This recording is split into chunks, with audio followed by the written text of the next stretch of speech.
Bonjour à tous, j'espère que vous allez bien aujourd'hui. Alors aujourd'hui, petite vidéo, on va reparler des paniers anti-inflation. J'ai les résultats du petit questionnaire que je vous avais partagé, donc si vous vouliez y répondre. Voilà, je vais vous partager un petit peu les résultats, mais ça n'a rien de, ça n'a rien de très représentatif puisque il y a eu 1363 participants et bon, ils viennent de la communauté Maman Économe, hein, donc forcément on est déjà dans une communauté économe.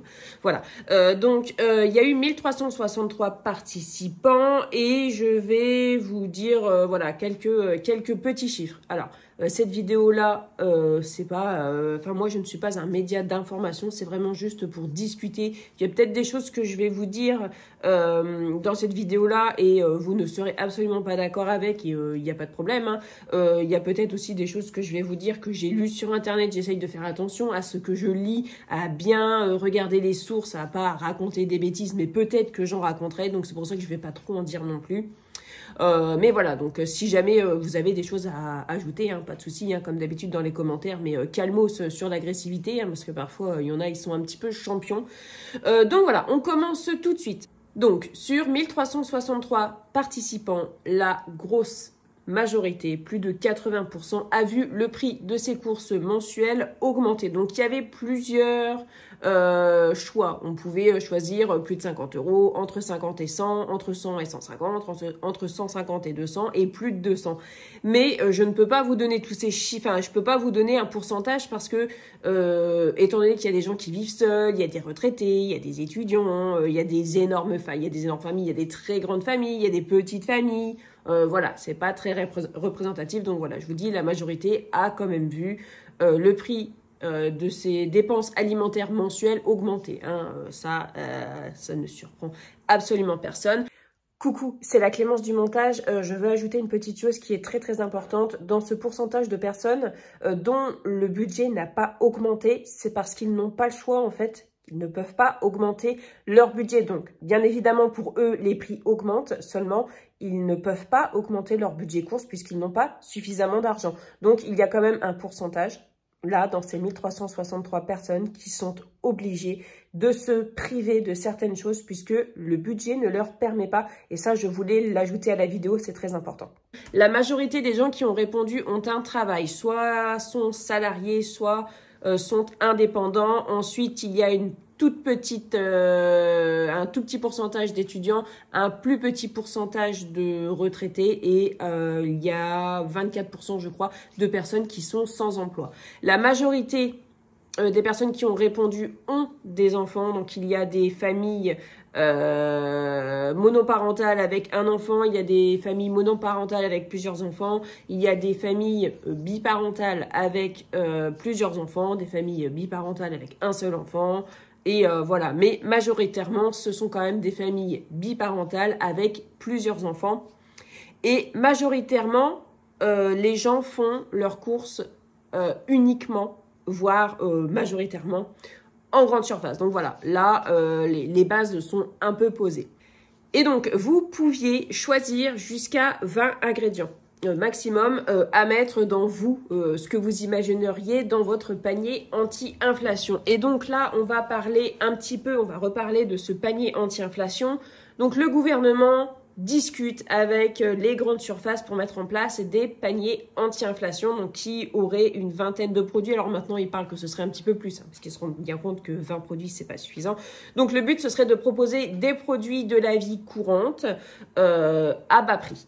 Alors, ça pose souci pour beaucoup de personnes et notamment Michel-Édouard Leclerc nous signale que les prix en fait continuent à augmenter et donc ça va être compliqué de fixer un prix bloqué. Et qu'en plus, par derrière, à lui, on lui demande d'avoir toujours au moins 10% de marge. Donc, c'est un peu compliqué. C'est-à-dire que, en fait, il faudrait tout faire et rien faire. Donc, c'est un peu compliqué de ce que je lis. Voilà, donc là, le truc, c'est que les paniers anti-inflation, pourquoi pas en fait, mais les prix continuent d'augmenter. Donc, bloquer les prix là actuellement, apparemment, ça pose souci, parce que ça continue à augmenter. Ils sont en train de négocier les prix là actuellement, donc et voilà. Hein, donc, si vous ne le saviez pas, sachez que les prix vont continuer à augmenter et que selon Michel-Édouard Leclerc et d'autres personnes, hein, le pic d'inflation n'est toujours pas arrivé. Voilà, désolée, je ne suis pas porteuse de bonnes nouvelles, mais voilà, c'est comme ça. Donc là, les prix vont continuer encore à augmenter. Autre chose. Une autre chose que j'ai lu, mais ça j'ai lu j'ai lu un article, mais je me suis dit bah oui c'est évident. Donc vous n'allez pas retrouver du Nutella, du Coca, des grandes marques dans ces paniers anti-inflation. On est vraiment bien sur des produits de première nécessité et de marques distributeurs. Voilà, donc là, les bases sont posées. Il n'y a encore rien de fait, il n'y aura pas de réglementation à ce niveau-là. Ce seront les grandes surfaces qui chercheront, qui mettront en place des choses, si oui ou non elles le peuvent. Et le gouvernement est là derrière pour dire, allez, ce serait bien de faire ça, mais voilà, ils n'auront pas d'obligation légale et ce ne sera pas encadré par la loi, de ce que j'ai lu. Hein. Alors, donc, du coup, je vais vous donner les résultats de ce que ça donne, le panier anti-inflation, avec ces 1363 participants. Donc, je vais vous donner les 20 produits qui ressortent le plus. Alors, ce n'est peut-être pas les produits que vous auriez choisis, il n'y a pas de souci, hein, c'est juste pour discuter, pour voir un petit peu, voilà, justement, où les gens, où est la priorité des gens dans les produits, dans leurs produits du quotidien. Et il n'y a pas à critiquer ça, il n'y a pas de souci, on fait des choix et puis voilà. Et moi, après, je vous donnerai, moi, ma vision des choses au niveau du panier anti-inflation, les 20 produits que j'aimerais bien retrouver dans ce panier anti-inflation. Donc là, on parle des grandes surfaces, hein, on ne parle pas des petits producteurs et tout ça, on parle vraiment de grandes surfaces. Là, on est vraiment axé grandes surfaces. Alors, on commence tout de suite. Alors, sans surprise, on retrouve les pâtes en première position avec 83%. Ensuite, 80% pour les légumes. Le beurre et la matière grasse sont troisième. Les fruits de saison, les œufs. On a le lait. Ensuite, on aura le riz avec 67%. La farine, les pommes de terre, les yaourts. Premier soin d'hygiène, le papier toilette, le fromage. Ensuite, on aura l'huile, le sucre, la lessive, les légumes surgelés, ensuite tout ce qui est café, thé, chicorée, les légumineuses, les conserves de légumes, les conserves de poissons. Je vous mets quand même les produits qui viennent après, puisque c'est quand même assez représentatif. Hein. Il y a quand même, par exemple, voilà, les protections périodiques jetables, c'est quand même 25%.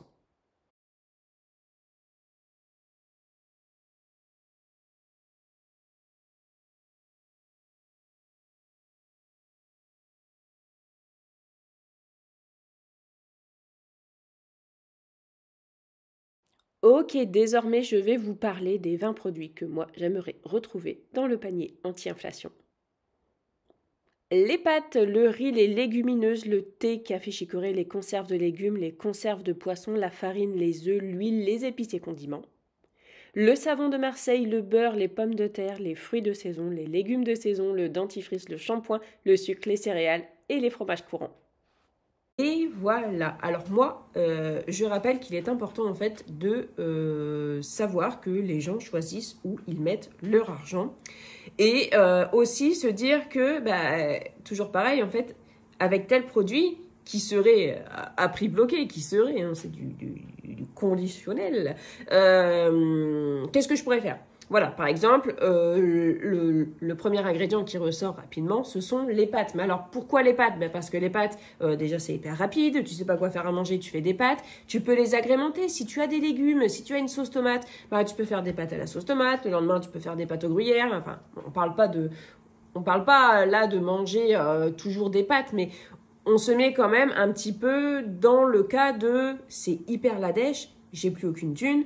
Voilà, qu'est-ce que j'aurais besoin d'avoir chez moi pour pouvoir manger, c'est-à-dire me nourrir. Donc les pâtes, les pâtes c'est une excellente idée, tout comme le riz, pareil pour les conserves, tout ce qui est les épices, les condiments, ça permet de rehausser un plat. T'as du sel, t'as du poivre, t'as des épices, t'as de la moutarde, t'as des échalotes, de l'ail, des oignons.